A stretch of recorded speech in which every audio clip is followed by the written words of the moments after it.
ዛሬ አንድ ነገር ለመናገር ስለፈለኩ የጥበብና የመገለጥ መንፈስ የጥበብ መንፈስ ከጸጋ አንዱ ነው። የመገለጥ መንፈስ ከጸጋ አንዱ ነው። የእውቀት መንፈስም ከጸጋ አንዱ ነው። የትንቢት መንፈስም ከጸጋ አንዱ ነው። የማስተማር መንፈስም ከጸጋ አንዱ ነው። የነብይነት መንፈስም ከጸጋ አንዱ ነው። የፓስተርነት የሐዋርያነት ከጸጋ ስጦታዎች አንዱ ናቸው። ይሄ የመጽሐፍ ቅዱስ ላይ የተዘረዘሩ ናቸው። 18 የሆኑ ጸጋዎች አሉ። የልሳን መንፈስ ራሱ ልሳንን የመናገር መንፈስ ራሱ ከጸጋ ስጦታዎች አንዱ ናቸው። እነዚህ ሁሉ አንድ ናቸው፣ አሰራሩ ግን ልዩ ናቸው። ከነዛ ሁሉ ላይ አንድም የሚጣል ነገር የለም። ሁሉም አስፈላጊ ናቸው። በሰውነታችን ክፍል ውስጥ ላይ ብዙ አካላቶች እንዳለ በቤተ ክርስቲያናችን ውስጥ ላይ ብዙ አካል የሆኑ ጸጋዎች አሉ። ከነዚህ ጸጋዎች የጥበብና የመገለጥ መንፈስ ከጌታ ጋር እናያለን። በዚህ ስፍራ የመገለጥ መንፈስ የሌላት ቤተ ክርስቲያን፣ የመገለጥን መንፈስ የማይቀበሉ ቤተ ክርስቲያን፣ የመገለጥን መንፈስ የማይቀበሉ ህዝብ ካለ አደገኛ ችግር ውስጥ ነው ያለው። የመገለጥ መንፈስ እና የእውቀት የሥጋ ዕውቀት ላይ ብዙ ሰዎች ብዙ ነገር በዚህ ምድር ላይ በሥጋ ዕውቀት ፕሮፌሰር፣ ዶክተር ከዛም በላይ ፒኤችዲ እና ደግሞ ነጭ ጥቁር ቢሆን አበሻ ቢሆን በምድሪቱ ላይ በሰባቱ ማይጉር ላሉ ህዝብ በዕውቀት ትልቅ ነው የሚባሉ ሰዎች ንግግራቸው በጣም የሚያምሩ ናቸው። እዛ ሰማይ ጠፈር ላይ ጨረቃ ላይ ቤት መስራት የሚችሉ ናቸው። ግን መገለጥ የላቸውም ስል እንዲሁ አይደለም። መጽሐፍ ቅዱስን አያይዤው እንዴት ነው ካላችሁ በመጀመሪያ ጊዜ ዮሐንስ ወንጌል ምዕራፍ 1 ላይ ከቁጥር 29 መጥምቁ ዮሐንስ ኤልሳቤጥ ሆድ ውስጥ ሳለ ማርያም ወደ ኤልሳቤጥ ጋራ ስትሄድ 6ኛ ወሯ 6 ወር የቆጠረበት መጥምቁ ዮሐንስ በሆድ ውስጥ ላይ ዮሐንስ እንግዲህ በኤልሳቤጥ ሆድ ውስጥ ነው 6 ወር ነው። 6ኛ ወር ላይ ማርያም የጌታ እናት የሆነችው ማርያም ወደ ኤልሳቤጥ ስትሄድ ሰላምታ አቀረበችው። ሰላምታ ልክ እንዳቀረበችው ሆዷ ውስጥ ያለው ዮሐንስ ጽንሱ ሰለላ። ዋው የጌታ እናት አለችው። በምንድን ነው ያወቀችው? በመገለጥ ነው። አጠገብ ያለው ሰው በመገለጥ የሚታየው ነገር ትልቅ ነገር ያደርጋል በሉት እስኪ። በመገለጥ አለችው። ምን አለችው? የጌታ እናት አለችው። እኔ ወደ አንቺ መምጣት ይገባኝ ነበር፣ አንቺ ግን ወደ እኔ መምጣት አልነበረብሽም። አንቺ ብፁዕ ነሽ፣ ወደ እኔ መምጣት አልነበረብሽም። አንቺ ውስጥ ሆድ ውስጥ ያለው የጌታ እናት መሆንሽን አሁን ተረድቻለሁ አለች። ከዚህ በፊት የሚታወቀው ማርያምን እንደ ሰው ነው የምታየው። እዚህ ቦታ ላይ የጌታ እናት ሆና ተገኝታለች። ዝም ብላው እንደ ተራ ሰው ነው የምታየው፣ ወይም ዝም ብላ እንደ ቤተሰብነት እንደ ጓደኝነት ነው የምታየው።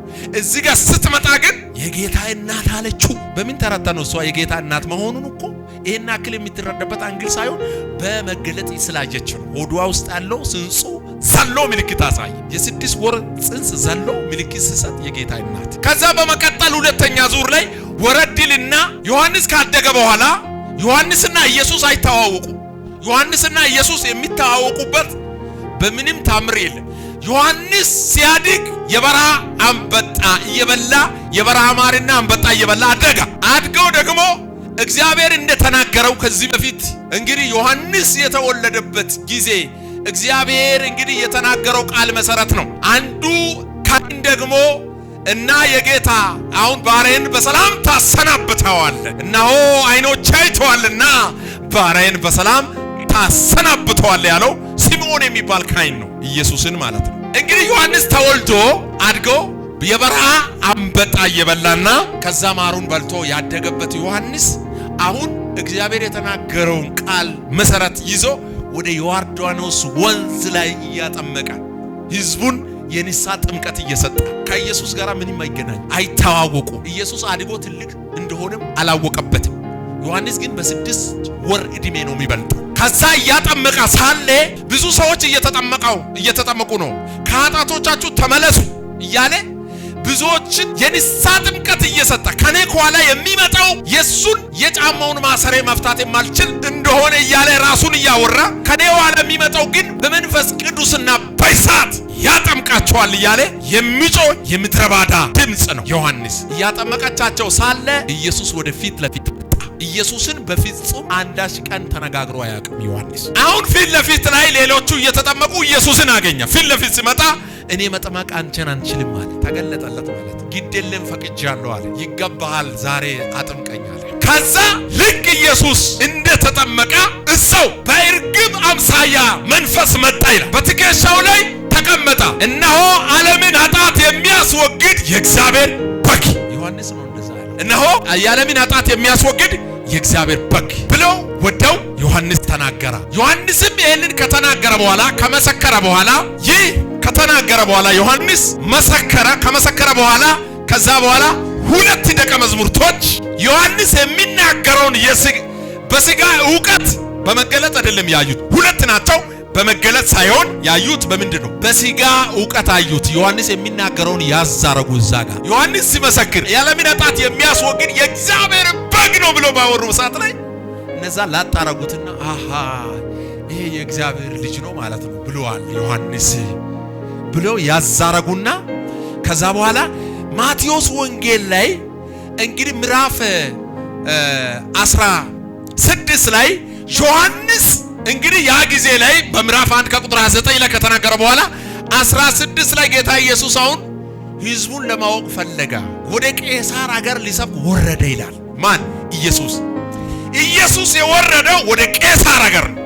እዛ የወረደበት ቦታ ላይ የሰው ልጆች እኔን ማን ይሉታል ብሎ እነዚህ ደቀ መዛሙርቶቹን ኢየሱስ ቼኪንግ ሲያደርጉ የሥጋ ዕውቀት ነው እዛ ጋር ያወቁት ብየዋለሁ። ዮሐንስ ግን ያወቀው በመገለጥ ነው። እነዚህ ደቀ መዛሙርቶች ያወቁት በምንድነው? በሥጋ ዕውቀት ነው። እነዚህ ደቀ መዛሙርቶች ምንድነው ያሉ? እኔን ማን ይሉታል ብሎ ኢየሱስ በጠየቀ ጊዜ አንዱ ደግሞ ኤርሚያስ ነብዩ ኤርሚያስ፣ አንዱ ደግሞ ነብዩ ኤልያስ፣ አንዱ ደግሞ ነብዩ መጥምቁ ዮሐንስ ነው። ሌሎቹስ ከነቢያቶቹ አንዱ ነው።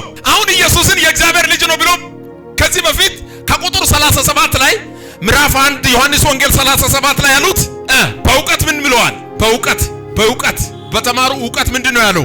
የእግዚአብሔር ልጅ ነው ብሎ ያወሩ ሰዎች አሁን ወደዚህኛው ኢየሱስ መጣና ማቴዎስ ወንጌል ምዕራፍ 16 ላይ ሲጠይቀው ኤርሚያስ ነው፣ ከነብዩ ኤርሚያስ ነው አንዱን ደቀ መዝሙር ሲጠይቅ፣ ሁለተኛውም ደግሞ ነብዩ ኤልያስ ነው። እዛ ጋር ያወቁት በምንድነው? በሥጋ ዕውቀት ነው። እና ከዛ ቀጣዩስ ሌላውስ ደግሞ ሌላ ደቀ መዛሙርቱ ምን አለ? አንደኛው ደግሞ ምን አለ? ከመጥምቁ ዮሐንስ ነው። ሌላዎቹስ ከሌሎቹ አንዱ ነቢያት ነው ብሎ መለሰዋቸው። ከዛስ ጴጥሮስ ተገለጠለት። ዛሬ የሆነ ሰው ይገለጥለታል። አቹ ማራባ ሀዲላ በመገለጥ ይገለጥላቸዋል። እንዲህ አለ፣ እናንተስ ምን ትሉኛላችሁ አለ። እና ጴጥሮስ አንተ ሕያው የእግዚአብሔር ልጅ ነህ አለ። እውነት እለዋለሁ አለ። አንተም ጴጥሮስ ነህ፣ በዚህችም ቤተ ክርስቲያንን እመሰርታለሁ፣ የቤተ ክርስቲያንንም ደግሞ የገሃነም ደጆች አይችሏትም አይቋቋምም አለ ኢየሱስ። ይህንን የገለጠልህ ሥጋና ደም አይደለም፣ የሰማይ አባት ገልጦልሃል። ዛሬ መንፈስ ቅዱስ ይገለጥልና አዲስ ነገር ይፈጠርልሃል።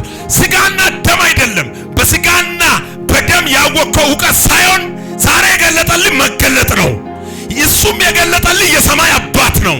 ስለዚህ እውነት እልሃለሁ በስሜ በጴጥሮስ በሚለው እውነት ጴጥሮስ ነህ፣ አለት ነህ፣ በዚህችም ቤተ ክርስቲያን እመሰርታለሁ፣ የገሃነም ደጆች አይችሏትም አይቋቋሟትም።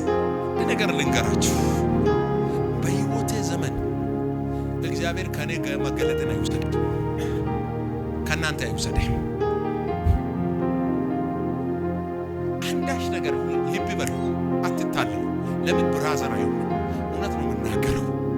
በእውነት ላይ እግዚአብሔር ደግሞ አለ። እውነትም ሕይወትም የእግዚአብሔር ልጅ ኢየሱስ ነው። ከእውነት ግን የራቀ ነገር ሰው እውነት ጋር ይዛችሁ ተንቀሳቀሱ። እውነት ጋር የትም ግቡ።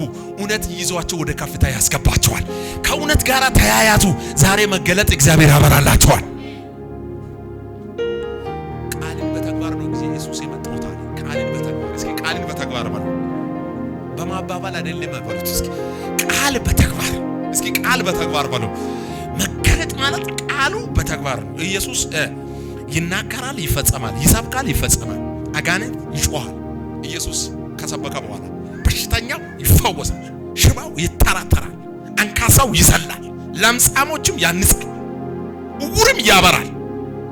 ቆርቆሮም ይሰማል። ቀን ሙሉ ስቅ በሳቅ አድርጋቸው የሌለ የሥጋ ዕውቀት ብናገር ምን ይጠቅማል? ይጠቅማል? ልስቁ ትችላላችሁ፣ ግን ከሳቃችሁ በኋላ ወደ ቤት ከገባችሁ በኋላ ምን ይጠቅማል? መገለጥ ከሌለ አባቴ መገለጥን ጌታ ሆይ አትውሰደኝ በለው። ትልቁ ንጉሥ ዳዊት እኮ ነው ከፊቴ አትጣለኝ ቅዱስ መንፈስን አትውሰደኝ። እሱ ከሌለኝ የለኝ ማለት እኮ ነው። በቃ የለም ማለት እኮ ነው። እሱ ከሌለኝ ምን ይጠቅመኛል? መቆም የሚራሱ ያስፈራኛል። ቅዱስ መንፈስ ከሌለ መቆም አልችልም። ቅዱስ መንፈስ ከሌለ መናገር አልችልም። ቅዱስ መንፈስ ከሌለ ሞገስ የለኝም። ስለዚህ ዛሬ የመገለጥ ወደ ቤታችሁ ይግባ። እስኪ ይግባብኝ በሉት። እስኪ ልብ በሉ። ነግሬያችኋለሁ፣ የእግዚአብሔር ቃል ነው። ሐዋርያው ጳውሎስ ምዕራፍ 9 ላይ ሳውል በሚባል የሚታወቅ ሰው የሱ ትምህርት ማንም የተማረ ሰው የለም እንደሱ። ገለማል እግር ላይ ቁጭ ብሎ የተማረው ስንትና ስንት ዲግሪ የጨረሰው ሰው፣ በጣም የአይሁድን ሕግና ወግ ሥርዓት ጨርሶ የሚያውቅ ሰው የሥጋ ዕውቀት ነው ይሄው። ልንገራችሁ፣ በደንብ ያውቃል፣ ይተነትናል። መጽሐፍ ሳያይ ነው የሚተነትነው። ሐዋርያው ጳውሎስ ከዚህ በፊት ሳውል የነበረው ሳውል ነው በመባል የሚታወቅበት የአይሁዶችን ትምህርትና ታሪካቸውን ያውቃል፣ ወግ ሥርዓታቸውን ያውቃል። በዜግነቱ ሮማዊ ነው፣ በአባት ፈሪሳዊ ነው። ትልቅ በሕግ ትምህርት የታወቀና በሥጋ ዕውቀት የታወቀ ሰው፣ ማንም የአገር ገዢ ሁሉ የሚፈራ ሰው ነው። ይሄ ሰው ከወሰነ ማለት ወዲያ ላይ የሚል ሰው ወዲያ ላይ የማይል ሰው ነው። የዚህ ሰውየው የሥጋ ዕውቀት ዘመናቶችን ከልጅነት ጀምሮ የተማረው በደማስቆ መንገድ ላይ መገለጡ ሲገለጥ የሱን ዕውቀቱን በአንድ ጨመቀው መገለጡ። የብርሃን መገለጥ ዛሬ ያበራላችሁ። አታካ የሥጋ የምትታወቁት የሥጋ ዕውቀታችሁ ይሻርና ዛሬ ከዚህ ሌሊት በኋላ የመገለጥ ኃይል ወደ ቤታችሁ ይገባል። አሜን ነው። ኢየሱስ ማን ነው? እስኪ በመገለጥ ግለጠኝ በሉት። እስኪ በሥጋ ዕውቀት አይደለም በሉት። እስኪ በመገለጥ ግለጠኝ በሉት። እስኪ አለ የሚባሉ ነገሮች በሙሉ ልክ ሐዋርያው ጳውሎስ በዛ ደማስቆ መንገድ ላይ ድንግጥ ብሎ ራሱን ሳታ። አደገኛ ነው የተባለው ሰው፣ ብዙ ሰዎችን በማስገደል የታወቀ ሰው፣ ብዙ ሰዎችን በማሳደድ የታወቀ ሰው፣ ይህ ሁሉ የሥጋ ዕውቀት ሁሉ የአይሁድ ወግ ሥርዓቱ በደቂቃ ላይ በሰከንድ ላይ በደማስቆ መንገድ ላይ ብርሃን ሲበራ አልቻልኩም ብሎ ወደቀ። አይኑም ታወራ። የሚናገረው ነገር አጣው። የምታሳድደኝ የናዝሬቱ ኢየሱስ ነኝ፣ የብረት ማውጊያውን ብታቆመው ይሻላል፣ አለበለዚያ ያበቃልሃል። እሺ የአይሁዶች ወግ ሥርዓት የተማርኩትን ሁሉ ያንን ሁሉ ኢየሱስ ባበራው ብርሃን በሰከንድ ላይ ከአይምሮ አጠፋ። ያ የተማረበት ዘመናት ሁሉ የተማረበት ትምህርት ሁሉ በሰከንድ ላይ ከአይምሮ ጠፋ። ንስሐ ገባ። ሐናንያ የሚባል ሰውዬ ሄዶ እንዲጸልይለት ጌታ ተናገረ። ከጸለየ በኋላ አይኑ ተከፈተ። አሁን እንደ ድሮ ሊመለስ አይደለም። አሁን ተሻራ። ያ ሁሉ የዘመናቶች ሁሉ በመገለጡ ከላዩ ላይ ወለቀ። አሁን ኢየሱስ ጌታ ነው። ባለፈው ተሳስቼ ነው የአይሁዶችንና ወግ ሥርዓታቸውን ሲያስተምር የነበርኩበት ሕይወቴ አሁን ተቀይሯል። አሁን በመገለጥ ተቀይሬያለሁ። ኢየሱስ ጌታ ነው ብሎ ከተማው ላይ መስበክና አንደኛ ሐዋርያ የሆነው ሐዋርያው ጳውሎስን ያደረገው መገለጥ ነው። ይሄ መገለጥ ወደ ውስጣችሁ ሰርስሮ ይግባ።